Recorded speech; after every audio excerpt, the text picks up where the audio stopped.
of his socks before getting upfield. All right, listen, Canty, you were an outstanding nose tackle, defensive tackle. You won a Super Bowl, but be honest with me.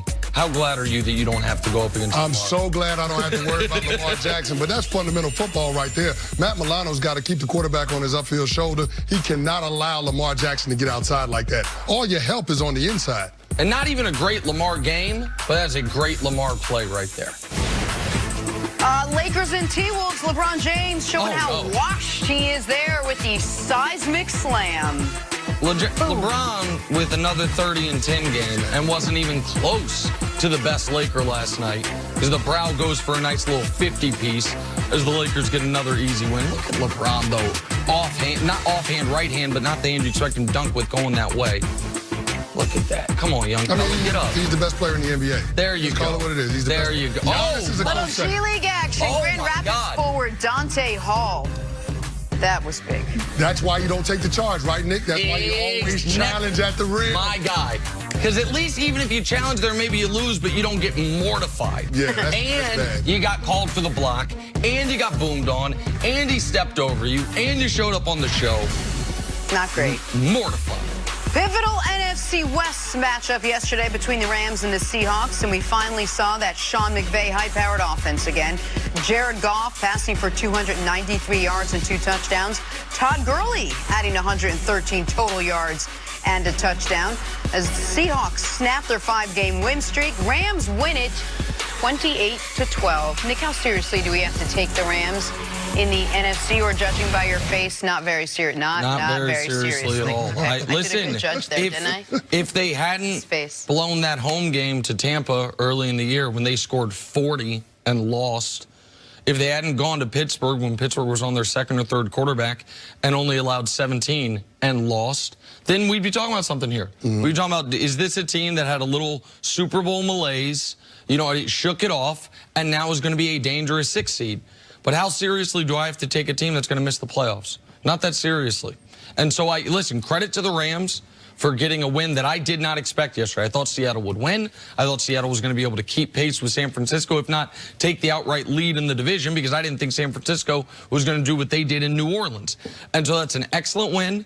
And it does speak, though, to where we've changed our expectations with this team, Canny, when in a game where Cooks has 0 catches for 0 yards, obviously. Todd Gurley, it felt like he had a huge game, and then you're like, oh, 23 for 79, 120-yard run.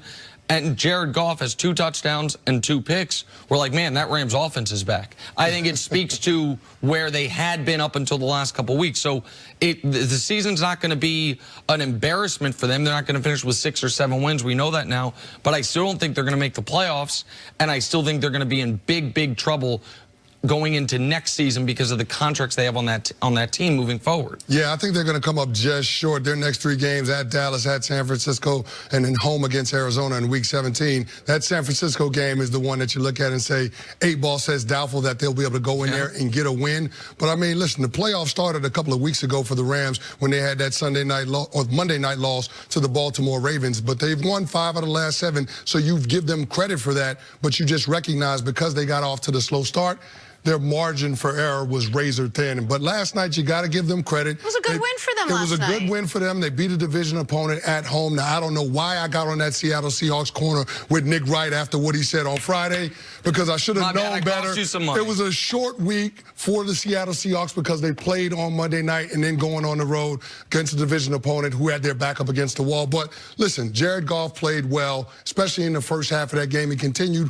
what he did in that game that he had against Arizona, where he threw for 400 yards. And I think it was a situation where that offense was clicking early. First 2 drives, 8 plays, 75 yards, capped by a Malcolm Brown touchdown run, and then 12 plays, 85 yards. So I just looked at that in terms of them dictating the complexion of the game, and Seattle just could not make enough plays offensively. I thought they had a chance late in that 3rd quarter after the missed field goal, and they had a 3rd and 7 in plus territory, and then Aaron Donald comes up with the sack, and they end up forcing the punt, and I thought that was the difference in the game. I did think the Rams defensive front was outstanding. Russell Wilson was under duress the entire game. The 5 sacks don't tell the whole story because they were getting after him. Even more so than that. I agree. I thought the Rams defense really played a brilliant football game.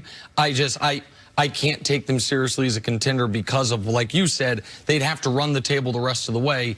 I don't think they can go to San Francisco and get a win. But it was one of those, did the Rams play well? Did Seattle play terribly? You don't really know who sort of you would place all the, give the kudos to. But I'm wondering if you think that this hurt Seattle's Super Bowl chances at all, the loss and the way they lost yesterday. Well, the one thing I do worry about with Seattle is not necessarily been the most consistent group on the offensive side of the ball. And then they lost Rashad Penny on the first drive. And a knee injury, we'll have to wait for the diagnosis, see how that goes. But he never came back in the game, and he had been playing really, really well. So I just worry about that offense being able to do enough, being able to score enough points, because that defense has been Jekyll and Hyde for the Seattle Seahawks. Now, they showed up yesterday in the second half. Quadri Diggs, a couple of takeaways, including the pick six early.